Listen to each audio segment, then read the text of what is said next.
দেখো বন্ধুরা, এই মুহূর্তে কিন্তু তোমাদের ডাব্লিউবি এক্সাম ডেট পাবলিশ হয়ে গেল। এই সেই নোটিশ যেখানে দেওয়া আছে যে 31শে অগাস্ট মানে অগাস্ট মাসের লাস্টের দিন তোমাদের ডাব্লিউবি এক্সাম কিন্তু কন্ডাক্ট করানো হবে। ঠিক এইভাবেই প্রত্যেক দিন তোমরা ইউটিউবে দেখবে এরকম করে থাম্বনেল বানিয়ে সুন্দর করে তোমাদের বলা হচ্ছে বিগ ব্রেকিং নিউজ, এই সেই হাবিজাবি।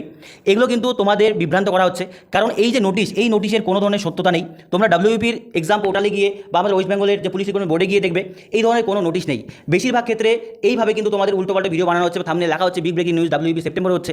এগুলোর কোনো সত্যতা নেই। সত্যতা হচ্ছে যে ডাব্লিউবি এক্সামের সামনে ওবিসি কেস আবার আছে 5 তারিখ এবং 31 তারিখ এটা সুপ্রিম কোর্টে আবার কেসের কিন্তু শুনানি আছে। মানে এক কথায় ডাব্লিউবি স্টুডেন্টদেরকে নিয়ে ছেলেখেলা করা হচ্ছে। এই বলছে এক্সাম হবে, এই বলছে এক্সাম হবে না, আর প্রত্যেক দিন ইউটিউব খুললে তোমরা দেখতে পারবে যে এই ধরনের ভিডিও বানিয়ে ভিউজ নেওয়া হচ্ছে এবং তোমাদেরকেও চাপিয়ে দেওয়া হচ্ছে যে এক্সাম হচ্ছে। এবার দেখো ব্যাপারটা বলি, সেপ্টেম্বরে অনেকে বলেছিল যে এক্সাম হবে, এবার সেটার ওপর তোমরা জানো যে কেস হয়েছে, জানো কেস হয়েছে, যারা ছড়িয়েছে সেপ্টেম্বরে এক্সাম হবে, ঠিক আছে।